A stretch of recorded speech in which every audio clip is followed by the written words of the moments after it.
ஜெய் பகவதி.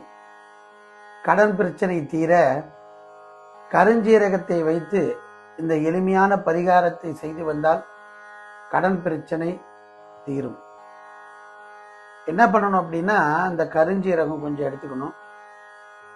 ஒரு பச்சை துணியில, ஒரு சின்ன ஒரு கையளவுக்கு ஒரு துணியில, பச்சை துணியில அந்த கருஞ்சீரகத்தை வச்சு பருத்தி கொட்டை, பருத்தி விதைன்னு சொல்றோம் இல்லையா, அதுல 5 to 7 விதை அதில் வச்சு ₹1 நாணயம் வச்சு முடிஞ்சுட்டு, அந்த பச்சை துணியில் முடிஞ்ச அந்த முடிச்ச மஞ்சள் துணி கொஞ்சம் கிழிச்சு அந்த மஞ்சள் துணியில் வச்சு முடிஞ்சுட்டு, இதை நம்ம ஒரு பீரோவிலையோ பைசா வைக்கக்கூடிய இடத்துல, அதாவது ஒரு பேக்லேயோ வைக்கிறது ரொம்ப சிறப்பு. அதே போல் ஒரு கடன் சம்பந்தப்பட்ட பிரச்சனைகள், பணம் சம்பந்தப்பட்ட பிரச்சனைகள் பேச போகிறோம் அப்படின்னா அதை பேக்கில் வச்சு எடுத்துன்னு போகலாம். ஏன்னா குபேரனுடைய தானியம் கருஞ்சீரகம். இதை நம்ம செய்யும்போது கண்டிப்பாக கடன் நிவர்த்தி அடையும். ஜெய் பகவதி.